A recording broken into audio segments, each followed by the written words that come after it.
Ça y est, il vient tout juste d'arriver, c'est le tout nouveau boîtier aquarium de chez Corsair et il porte un nom, c'est le 6500 Series. Pour tous ceux qui aiment les boîtiers aquarium, on ne peut pas dire que celui-ci n'est pas élégant, bien évidemment. En plus, en blanc, on l'a reçu en blanc.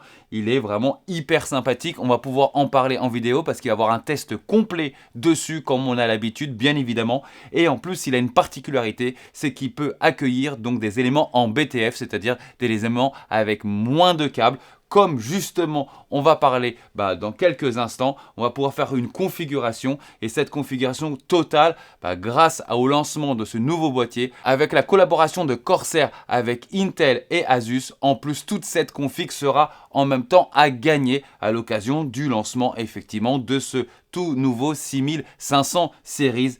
Et vous allez voir, ils ne se sont pas du tout foutus de votre gueule. C'est juste énormissime. Comme vous pouvez le voir, on va avoir un énorme combo pour avoir un maximum de Corsair. Et je sais qu'il y a des gens qui sont hyper fans de Corsair. Là, ils vont avoir tout ce que Corsair sait faire de mieux dans un seul boîtier qui vient tout juste de sortir. On va avoir une belle alimentation, comme vous pouvez le voir, le HX1000i, donc c'est une grosse alimentation. On va avoir, regardez-moi, ces rames, elles sont juste magnifiques pour moi. Ce sont les plus belles à l'heure actuelle du marché, ce sont les Dominator Titanium en blanche. Elles sont magnifiques. On va avoir aussi un NVMe de chez eux, donc ça va être le MP700 Pro, donc ce n'est pas rien du tout comme NVMe, donc il va y avoir 1 Tera de NVMe. On va pouvoir refroidir le processeur qu'on va parler juste après avec ce beau refroidisseur, le H150i RGB linkable. Et si vous voulez du linkable, parce qu'il va y avoir un minimum de câbles sur ce boîtier, c'est ça qui va être plutôt sympa pour le montage, c'est qu'il va y avoir aussi tous les ventilateurs qui vont être en linkable, donc ça va être du haut de gamme qui va être dessus, vous pouvez les voir. Et on va avoir un processeur de chez Intel, donc on remercie aussi Intel pour ce jeu concours, bien évidemment au lancement de ce boîtier là. Ça va être le tout nouveau 14500. J'ai fait une vidéo dédiée et je vous l'ai dit, pour la chaîne, dans sa catégorie, c'est le meilleur processeur 2024 actuellement sur le marché, et Asus nous a mis relativement bien. On va avoir une Z790 BTF, c'est-à-dire avec moins de câbles. On va pouvoir se rendre compte pendant le montage, et on va avoir la carte graphique qui ira avec cette 4070 Super TI, donc un tout nouveau modèle. Alors pour le jeu concours, ce sera tout ça. Il y aura juste un swap de carte graphique, parce que la carte graphique, on en aura besoin pour un autre sujet que vous verrez bien entendu pour un autre jeu concours, mais ce sera exactement la même, la 4070 Super TI blanche pour avoir une config blanche, sauf que ce ne sera pas le modèle BTF. Qu'est-ce que c'est que le modèle BTF? C'est le modèle où on pourra effectivement la brancher directement sans avoir de câble d'alimentation externe. Mais pour les besoins de la vidéo, comme c'est un boîtier BTF, on va pouvoir essayer le BTF sur cette version-là, et c'est ce qui est le plus important bien évidemment. Et beaucoup de gens vont me dire, mais comment on fait pour pouvoir participer à ce jeu concours? C'est comme d'habitude, vous aurez en description le site internet paxpc.fr où dedans vous aurez un petit onglet jeu concours. Vous n'aurez plus qu'à cliquer, choisir le jeu concours sur lequel vous voulez participer, et de là vous serez redirigé par le lien Glim pour pouvoir participer au jeu concours. Bien évidemment, écoutez, j'ai hâte de l'essayer. Je sais, il y a beaucoup de gens qui n'aiment pas Corsair, il y a beaucoup de gens qui adorent et qui ne jurent que par Corsair. Là, on a vraiment un très beau produit qui vient tout juste de sortir. On va pouvoir justement mettre tout ça à l'intérieur. J'ai hâte vraiment d'essayer ça ensemble. Donc, on va faire comme d'habitude. On va mettre une petite caméra sur le côté. Je vais commencer à monter cette configuration-là et on va parler un petit peu de ce que je trouve positif et de ce que je trouve négatif pour ce boîtier-là, avec une note bien évidemment en fin de vidéo. Et ça commence quand? Ça commence maintenant. Nous voilà en face du bébé. La première chose que je remarque, c'est que regardez bien, la vitre s'ouvre de cette manière-là. Donc c'est plutôt pas mal comparé à beaucoup de boîtiers aquarium où il faut déposer la vitre. Donc celle-ci, en fait, s'enlève plutôt facilement aussi, mais elle reste en place si on en a besoin. Ça, c'est quelque chose de positif, je trouve. Quelque chose qui est plutôt pas mal, et on va le voir aussi, c'est que vous voyez, il n'y a pas de double caisse à ce niveau-là. C'est-à-dire qu'il y a une double chambre ici pour tous les composants, bien évidemment, mais au niveau de la ventilation, il n'y a pas de double paroi. C'est-à-dire que les ventilateurs qu'on va pouvoir mettre ici vont être directement en relation avec l'air extérieur. Donc on va déposer tout de suite la partie arrière qui est complètement méchée comme vous pouvez le voir. Donc ça c'est pas mal, donc les ventilateurs seront mis directement ici et je trouve ça plutôt sympatoche. Personnellement, ça va garantir certainement un meilleur airflow. On va pouvoir bien évidemment le tester, mais c'est censé. On a aussi tous les câbles blancs. Pour tous ceux qui ont des PC blancs, eh ben, vous pouvez savoir que généralement, il y a pas mal de PC qui sont fournis avec des câbles noirs. Donc avoir du câble blanc, c'est plutôt pas mal. On voit ici une boîte à HDD et à SSD. Je vois aussi qu'à l'intérieur, il y a une petite boîte de visserie qui est fournie. Donc ça, c'est plutôt pas mal. C'est même quelque chose de très bien. C'est que vous avez, comme vous pouvez le voir, des slots directement pour pouvoir mettre en place vos HDD. Je ne connais pas de boîtier de mémoire qui fait ça directement de l'extérieur. Alors c'est plutôt pas mal. Dommage que ce ne soit pas un plug-in play, c'est-à-dire que ce ne soit pas déjà branché directement avec un câble afin qu'on puisse brancher en SATA directement à la carte mère. C'est un point dommage, ils auraient pu aller jusqu'au bout, mais on va quand même mettre en avant parce que c'est quand même quelque chose qui est pas mal. Voilà, donc on va remettre ça en place. Donc la double chambre est relativement profonde comme vous pouvez le voir avec tous les accès pour le câble, en rappelant bien évidemment que ça peut accueillir du BTF et on va le voir tout à fait ici. Quand on va poser la carte mère, on va se rendre compte que les connectiques de carte mère vont arriver pile poil à ce niveau là. Je rappelle, j'en ai déjà parlé il y a longtemps, ce sera le futur bien évidemment. Je parie pour ça, dans les PC à l'avenir, on aura de plus en plus de BTF et de moins en moins de câbles et tant mieux. Plus du link câble, on est censé avoir des poses de PC plus faciles, plus accessibles et plus rapides. Donc en soi, le PC est déjà armé normalement pour le futur. Voilà, on est sur des matériaux qui sont entièrement sur du métal partout, à part le filtre à air qui est en dessous en plastique. J'ai un filtre à air ici, donc soulevable, complètement méché, aimantable. Voilà, je l'ai senti tout de suite, on voit donc les aimants complètement méchés. On va le mettre sur le côté et on voit ici les accès pour le PCI, pour la carte graphique. Quelque chose qui est pas mal que je viens de voir, c'est qu'on peut voir ici directement que les vis qui sont fournies pour les ventilateurs, entre autres par exemple, sont laquées de blanc avec un pas de vis bien particulier, beaucoup plus simple à serrer, avec beaucoup moins de mouvement. Ça va serrer beaucoup plus profondément, plus rapidement. Voilà, la carte mère est mise en place. On va pouvoir maintenant analyser un petit peu toutes ces réservations. Comme vous voyez, tout est accessible par l'arrière. Mais il y a quelque chose qui me contrarie un petit peu, c'est pour pouvoir alimenter mes câbles d'alimentation du CPU, cette cage me gêne tout simplement. Voilà. C'est-à-dire qu'il va falloir faire choix si vous passez en BTF, soit d'avoir une cage pour les HDD et les SSD, ou soit d'alimenter votre carte mère par l'arrière. C'est pas fou, on va essayer de voir pourquoi. On va démonter tout ça. Voilà. Donc comme vous voyez, j'ai les deux câbles d'alimentation qui sont là pour le CPU, pour le processeur. Et comme on peut le voir, ça reste un peu ambigu. Alors ce que je veux voir, c'est qu'ici je vois une réservation qui est là. Est-ce que cette réservation est là pour ça? C'est ce qu'on va analyser maintenant.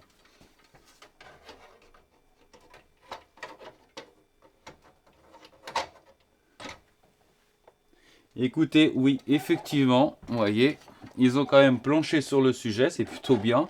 Donc, en fait, vous ne pourrez pas avoir la cage en entier, mais vous serez obligé de condamner au moins un des deux HDD, comme vous pouvez le voir. Donc, on voit l'accès ici. Donc, on peut le retrouver ici. Donc, les câbles passeront par la cage à HDD et ressortiront là directement. Bon, moi de toute façon, pour le besoin de la vidéo, il n'aura pas besoin de cette cage. Mais pour le futur acquéreur de ce PC là ultérieurement, je lui mettrai quand même sa cage dans la boîte. S'il veut la remettre, il faudra effectivement qu'il passe le câble par ici. Bon, il est vrai qu'on pose de moins en moins de HDD. On se rend compte que c'est une autre génération à l'heure actuelle. Mais il y a quand même des possesseurs de HDD. Mais ça reste quand même un moyen moins cher pour avoir du gros stockage.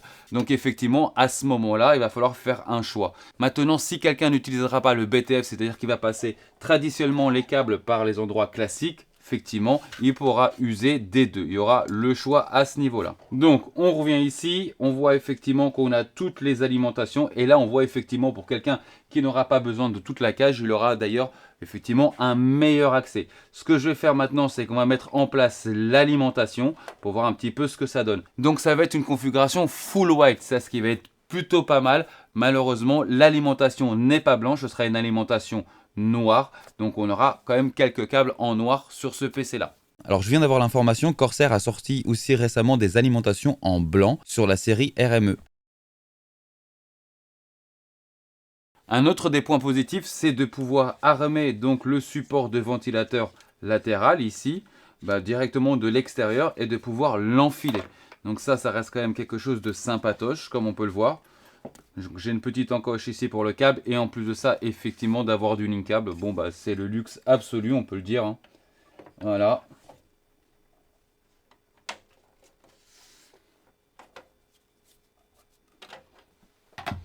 Donc effectivement, vous voyez le petit détail des petites vis blanches qui sont fournies, rend super bien, forcément, hein, évidemment. On s'en rend compte, c'est du détail, mais c'est quand même relativement sympa à voir.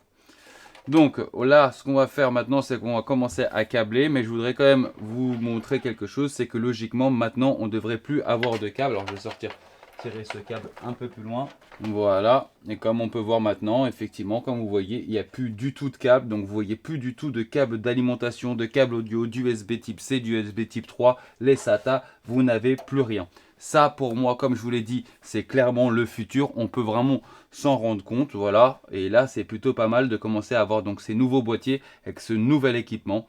Donc, c'est super propre. Là, effectivement, en plus, comme on est sur des ventilateurs link câble, on se rend compte que là, maintenant, il ne me reste plus que les câbles d'alimentation à mettre. Et je n'ai pas grand-chose d'autre, comme vous pouvez le voir. Là, quelque chose qui va un peu m'inquiéter, on verra après, c'est effectivement du fait que les câbles ne passent pas de l'autre côté. On va se retrouver quand même avec quelques longueurs de câbles supplémentaires. Donc, on va voir comment on va pouvoir arranger un petit peu tout ça. Encore un point positif, et j'en parlais il y a quelques temps, je ne sais pas si vous vous souvenez, il y a plus ou moins un an, je disais qu'on avait marre d'avoir des pins à chaque fois, donc un petit peu le système qui rajoute d'ailleurs ici pour ceux qui ne veulent pas l'utiliser. Avoir tous ces pins, c'était hyper compliqué. On est quand même en 2024, et là vous voyez les boîtiers que je commence à recevoir à l'atelier, commencent vraiment à l'avoir. Donc là, maintenant je pense même qu'à partir de maintenant, les boîtiers qui ne l'auront pas, ce sera franchement une pénalité, clairement. Alors le boîtier est livré avec des riselants noirs, je trouve ça un petit peu dommage, étant donné qu'effectivement ils ont même fait laquer de la visserie en blanche. Et ce qui est aussi un peu dommage, c'est qu'on n'ait pas de scratch, c'est-à-dire des liens scratch. C'est un peu dommage parce que en plus dans d'autres boîtiers que j'ai déjà eu de chez eux, c'était livré avec. J'en ai à la maison, mais je vais continuer donc à faire le câble management avec ce qui est fourni.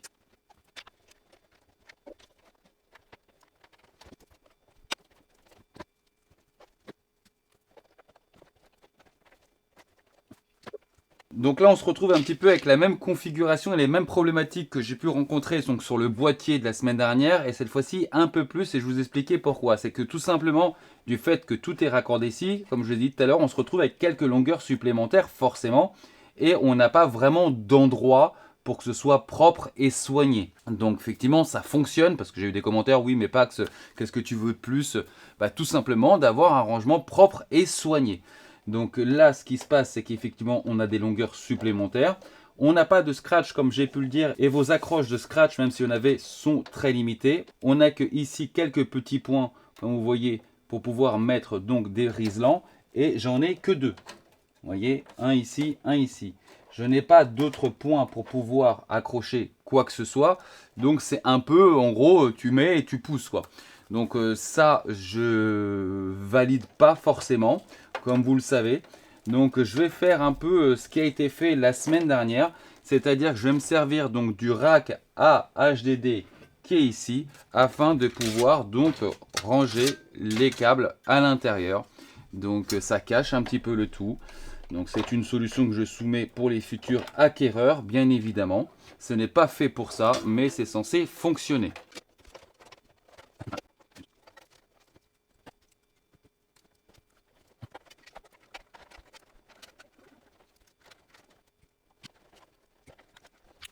Voilà, je viens tout juste de finir le câble management. On va parler un petit peu des pour, on va parler un petit peu des moins, on va parler un petit peu des matériaux, un petit peu de tout mon ressenti. Déjà sur le câble management, j'encourage fortement pour ceux qui ont les moyens, bien évidemment, de partir sur du Linkable. Surtout maintenant avec ces doubles chambres. Alors ces doubles chambres sont très performante parce que ça va quand même isoler donc cette partie là, donc alimentation, un petit peu tout le câblage de l'airflow, et surtout que celui-ci a quelque chose qui est très bien, c'est le fait vraiment que les ventilateurs soient très proches du mesh, sont voire presque collés.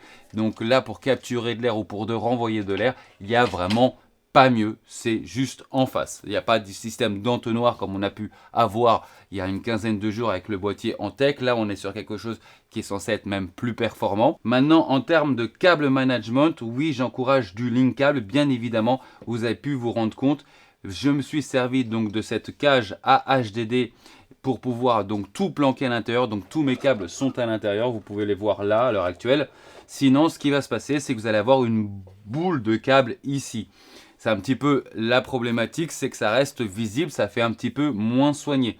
Je reproche aussi le fait qu'il n'y a pas d'énormément d'accroches, comme vous pouvez le voir, pour pouvoir accrocher donc des riselants ou pour pouvoir accrocher des scratchs supplémentaires. Je reproche aussi le fait qu'il n'y a pas eu de scratch. Alors ça, par contre, c'est vraiment entre guillemets, est-ce que c'est mon modèle à moi? Ce sera effectivement à vérifier ultérieurement. Sinon, le câble management, c'est bien fait, hein. C'est toujours du BTF, ça reste beaucoup plus facile. Et le fait que ce soit linkable, j'ai quand même réduit énormément la masse de câbles. Si vous partez avec une configuration classique, avec ventilateur classique, avec des passages de câbles classiques comme pour une autre carte mère, bien évidemment, là, vous verrez un peu plus de différence et surtout beaucoup plus de câbles à l'intérieur. En termes maintenant de matériaux, les matériaux sont très nobles, très propres, c'est 100% du métal, je n'ai pas une seule petite pièce en plastique. Là, on est vraiment full métallique, c'est plutôt agréable. Les pliures sont très propres, aucun côté coupant, donc ça donne vraiment bien. La manufacture est vraiment très propre, hein, c'est vraiment très bien fini, hein, que ce soit les angles, que ce soit les pliures, je vous dis, tout est bien fini à ce sujet-là. Donc on va maintenant passer sur le côté avant du boîtier, et là on voit tout de suite l'impact d'un boîtier BTF, et ça c'est quand même le gros avantage, bien entendu, en termes de pose, en termes de câble management, on a pu le voir, mais aussi esthétiquement, de ne pas voir une seule alimentation de quoi que ce soit, pas d'USB, pas d'USB type C, pas d'alimentation de carte mère, on n'aura même pas d'alimentation pour le son, qu'il n'y ait rien, c'est quand même un grand luxe. D'ailleurs, on va justement poser cette carte graphique maintenant.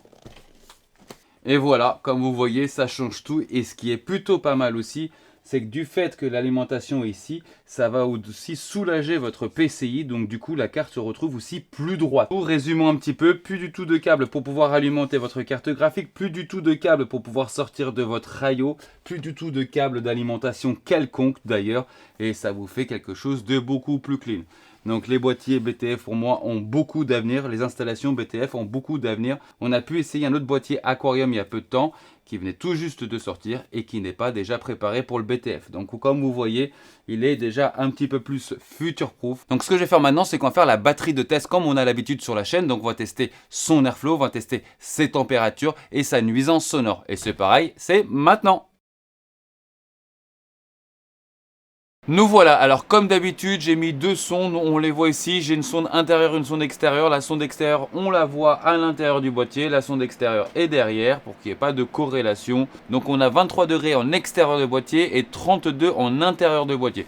Donc on est à quelque chose près aux alentours de 9 degrés d'écart. Alors c'est mieux que le dernier boîtier Aquarium que j'ai pu faire. Effectivement, ça reste quand même un airflow de boîtier Aquarium. On va pas se mentir, bien évidemment. Toujours quelque chose de beaucoup plus esthétique, mais ça fonctionne quand même moins bien qu'un boîtier par exemple qui est méché. Je rappelle bien que sur le protocole de ce test-là, j'ai Furmarks à fond qui est en train de faire chauffer la carte graphique depuis exactement 1h42, donc là on peut dire qu'il est vraiment à fond, avec des cycles de OCTT sur le processeur, c'est à dire que là on ne peut pas faire chauffer plus la machine à l'heure actuelle. Je vais aussi rebondir sur le positionnement des ventilateurs. Là, à l'heure actuelle, les ventilateurs sur la partie arrière sont en train d'envoyer de l'air frais à l'intérieur du boîtier. Par exemple, sur la vidéo du dernier PC Aquarium qui était passé à l'atelier, j'avais fait le contraire. Alors, il y en a qui sont pour, il y en a qui sont contre, mais je vais quand même expliquer quelque chose. Bien évidemment, lorsque vous avez 3 ventilateurs de 120 mm sur la Yo, il n'envoie pas 120 mm pleine balle à fond parce qu'il a un frein. Effectivement, ça va être le radiateur. Il y a un vrai frein, ce n'est pas anodin. Donc, c'est pas parce que vous avez 3 ventilateurs de 120 qui va recracher 120 mm. Tout simplement. Donc, quand vous avez par exemple 140 mm, 3 fois 140 mm, c'est largement au-dessus de ces 320 qui sont bloqués. Donc, effectivement, vous pouvez aussi à ce moment-là extraire de l'air à partir des 3 ventilateurs à l'arrière, à partir du moment où vous apportez de l'air frais ici. Ensuite, il y a aussi une histoire de pression ou de surpression par exemple d'un boîtier. Alors il y a des gens qui vont apporter plus d'air frais, mais sachez une chose que ça va se réguler aussi au bout d'un moment. Par exemple, si vous avez plus d'aspiration que d'apport d'air frais, ce qui va se passer, c'est que tout simplement, il n'y a aucun boîtier qui est complètement clos, aquarium ou pas aquarium. Tout ce que vous voyez à l'heure actuelle ici, ce sont des percements. Et ces percements font que de toute façon, il y a de l'air qui passe. Par exemple, là, à l'heure actuelle, je n'ai aucun ventilateur à ce niveau-là. Et lorsque je passe ma main, eh ben, je reçois de l'air frais. Je conseille quand même un petit peu plus la surpression. Pourquoi? Tout simplement par rapport à la prise de poussière. Car le fait de toujours être en surpression, il ne va pas avoir d'aspiration par ces trous-là. Et donc la poussière sera plus ou moins contrôlée par l'aspiration d'air extérieur par les ventilateurs devant des filtres à poussière tout simplement. Et maintenant ce qu'on va faire, c'est qu'on va faire des essais en acoustique. Attention, j'insiste bien évidemment, c'est aussi comme l'airflow. Ça va dépendre des ventilateurs que vous mettrez en place à l'intérieur, mais ce qu'on fera, c'est comme la dernière fois, on va faire avec la paroi ouverte et la paroi fermée et on va pouvoir ainsi mesurer l'affaiblissement acoustique. Et c'est maintenant. Alors nous voilà, donc là on est à 78, 79, c'est normal, je vais me taire, vous allez voir, ça va aller tout de suite mieux. La paroi vitrée est ouverte et on va commencer à mesurer maintenant.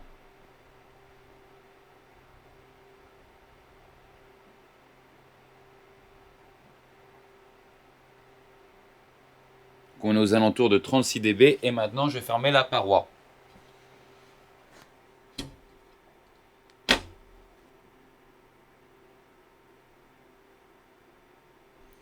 On est toujours à 36 dB de moyenne.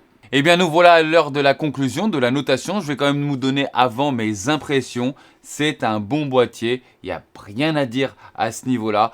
Corsair a encore signé quelque chose de sympa, que ce soit visuellement ou que ce soit en termes de matériaux, ça fonctionne bien, ils ont bien planché là-dessus. Il aura bien entendu des défauts comme en acoustique, on va en parler effectivement au niveau de la note finale.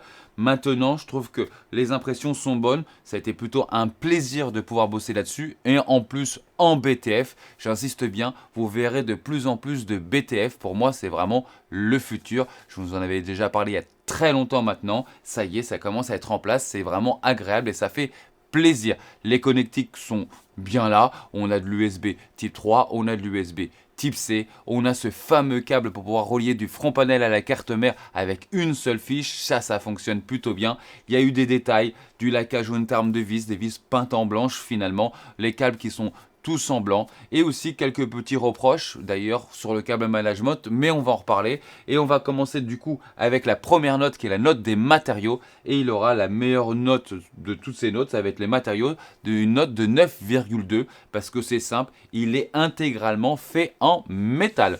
Voilà, métal et verre trempé, bien sûr vous l'aurez compris, mais il n'y a pas une touche de plastique, donc ça je trouve ça très bien effectivement, donc j'encourage. Alors pourquoi on me dit Pax, mais pourquoi tu trouves que c'est top, mais alors que tu mets que des 9 et pas jamais plus de 9,2 ou 9,5? Parce que tout simplement, si demain je reçois un boîtier en aluminium, je ne vais pas lui mettre 11.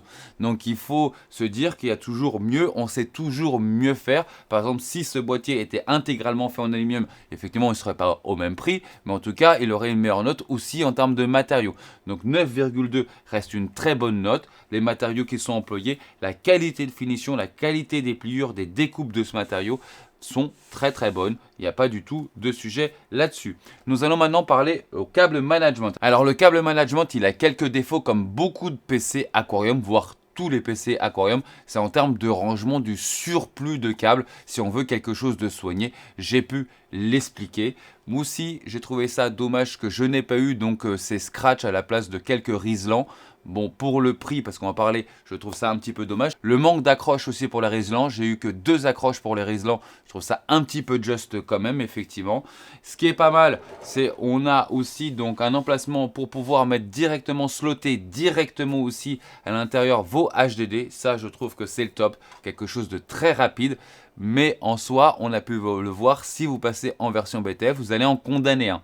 Moi, comme je n'en ai pas mis, je m'en suis servi, comme vous avez pu le voir aussi, pour fourre-tout, que range tout en termes de câbles. Ça fonctionne bien aussi, mais on sait mieux faire. Donc normalement, il aurait une note un petit peu plus faible que celle que je vais lui donner. Sauf qu'il y a quelque chose qui va lui remonter tout de suite sa note vers le haut. C'est du BTF, un boîtier BTF. On en verra de plus en plus. C'est agréable de bosser en BTF. Regardez ça.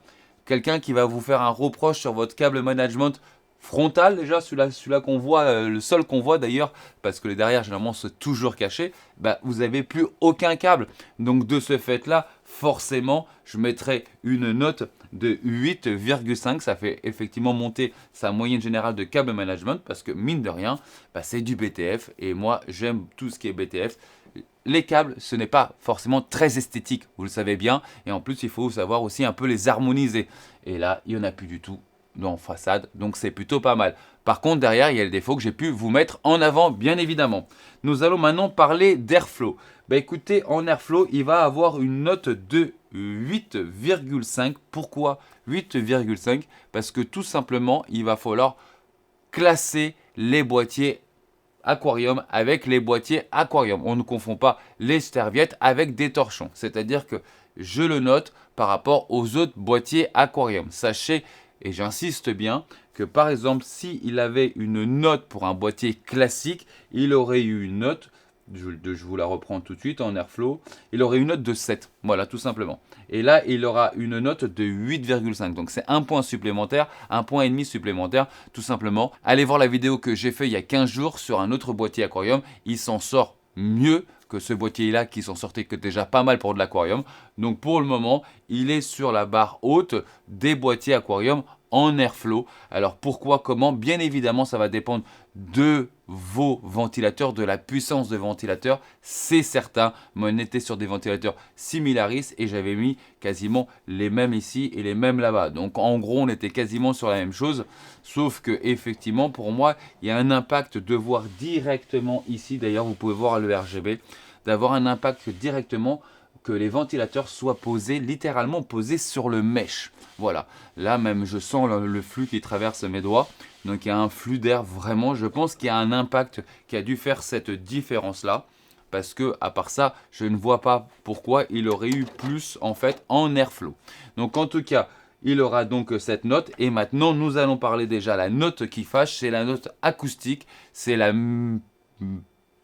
moins bonne note qu'il aura, tout simplement. Il aura une note de 4,5. Je n'ai eu quasiment aucun impact sur l'acoustique. Alors après, j'ai essayé de rapprocher aussi la sonde de prise de mesure. Quand j'ai rapproché ma sonde de prise de mesure, j'ai ressenti un peu plus d'impact, mais c'était tellement anecdotique que vraiment c'est pas fou. Voilà, je trouve qu'en termes d'acoustique, il se débrouille pas vraiment bien. Donc il a une note de 4,5 sur 10. Mais il faut savoir, j'insiste bien, c'est un PC aquarium, c'est un boîtier aquarium, excusez-moi. Donc comme tout boîtier aquarium, on a toujours cette problématique d'absorption de son. C'est vrai qu'on met toujours en avant la problématique d'airflow, mais il y a aussi vraiment cette problématique d'absorption de son. On ne peut pas tout avoir. Si vous voulez quelque chose de très esthétique, qu'on puisse voir à l'intérieur comme on peut avoir à l'heure actuelle, eh ben, il y a des contraintes. Et les contraintes, c'est l'airflow. Et les contraintes, c'est aussi obligatoirement le son. Nous allons maintenant parler de prix. Et pour la note de prix, il aura une note de 7 sur 10. Ce boîtier, à l'heure actuelle, à 190 €. Donc pourquoi 7 sur 10? C'est parce que je le compare par rapport à déjà ce que j'ai pu tester à l'atelier en termes de PC aquarium, bien évidemment. blanc, enfin la totale. Donc il aura quand même cette note-là, parce que je trouve qu'il est un chouïa trop cher. J'aurais voulu l'avoir 35 euros, 40 euros moins cher, et là il aurait eu une super bonne note. On sait qu'actuellement Corsair est un peu plus cher, mais on sait aussi que Corsair est qualitatif. On sait aussi que Corsair, il y a beaucoup de personnes qui aiment être sur du Corsair, voire même du full Corsair, donc ils trouveront aussi leur public là-dessus. On sait aussi que c'est un boîtier qui vient tout juste de sortir, donc les prix vont commencer aussi à aller avec le temps un petit peu vers la baisse, donc voilà, mais en ce moment il est sur son pic fort parce qu'il vient tout juste de sortir à 190-194 euros. C'est un boîtier que je vous ai dit, j'aurais bien voulu l'avoir aux alentours de 150 euros, 155 euros, là il aurait été incroyablement bien placé, je trouve. Mais je sais déjà qu'il va trouver son public, j'ai aucune crainte là-dessus. Donc on va parler maintenant de la moyenne générale, ça va nous donner une moyenne générale de 7,54, donc en moyenne 7,54 sur 10, donc 15 sur 20, donc ça reste quand même une très bonne note quand même pour ce type de boîtier, bien évidemment. Moi je vais vous donner maintenant aussi mon avis personnel en tant que boîtier aquarium. Il y en a qui aiment, il y en a qui n'aiment pas, c'est toujours un peu la guerre de ceux qui veulent pas de boîtier aquarium. Moi je le trouve vraiment quand même relativement sympa comme les boîtiers aquarium. Alors comme on met souvent en avant, effectivement, ils ont des défauts. C'est l'acoustique, c'est l'airflow, c'est leurs défauts. Mais esthétiquement, moi, je trouve toujours ça sympa à regarder, sympa à voir. Donc, je peux le conseiller pour tous ceux qui veulent un boîtier aquarium. Bien évidemment, c'est très qualitatif. Je vous dis, j'ai pas eu de plastique du tout. Il était agréable. Il y a des choses qui sont plutôt pas mal. Ce type d'option, je trouve vraiment pas mal non plus. Le BTF est le gros point fort de ce boîtier à l'heure actuelle. Pour moi, je le remets vraiment en avant. Donc voilà, donc j'ai une bonne expérience autour de ce boîtier. Si je peux conseiller ce boîtier, oui, je peux conseiller ce boîtier, bien évidemment. Donc, je rappelle quand même que ce boîtier est à gagner, et je rappelle quand même que ce boîtier n'est pas uniquement à gagner, mais avec toute la config en BTF que vous pouvez voir à l'intérieur, donc avec le partenariat qu'on a eu avec Asus. Donc on a une belle Z790 Asus TUF BTF avec cette belle carte graphique, la 4070 Ti Super, donc une toute dernière génération en TUF blanche aussi, qui rend vachement bien effectivement. Et je remercie aussi d'ailleurs Intel pour ce beau 14500, pour moi l'un des meilleurs processeurs de l'année, voire le meilleur processeur de l'année dans sa catégorie. J'ai déjà fait une vidéo dédiée là-dessus, bien évidemment. Donc je rappelle les modalités, vous trouverez en description le lien pour pouvoir participer à ce jeu concours, c'est relativement simple. Normalement sur le long de cette vidéo, vous avez pu voir un petit mot-clé à découvrir, bien évidemment aussi. Et voilà, j'espère que vous avez passé un bon petit moment et que cette vidéo vous a plu. Si c'est le cas, un petit like, ça aide toujours la chaîne à avancer dans le futur. Je vous dis maintenant à très vite pour la prochaine vidéo, à plus!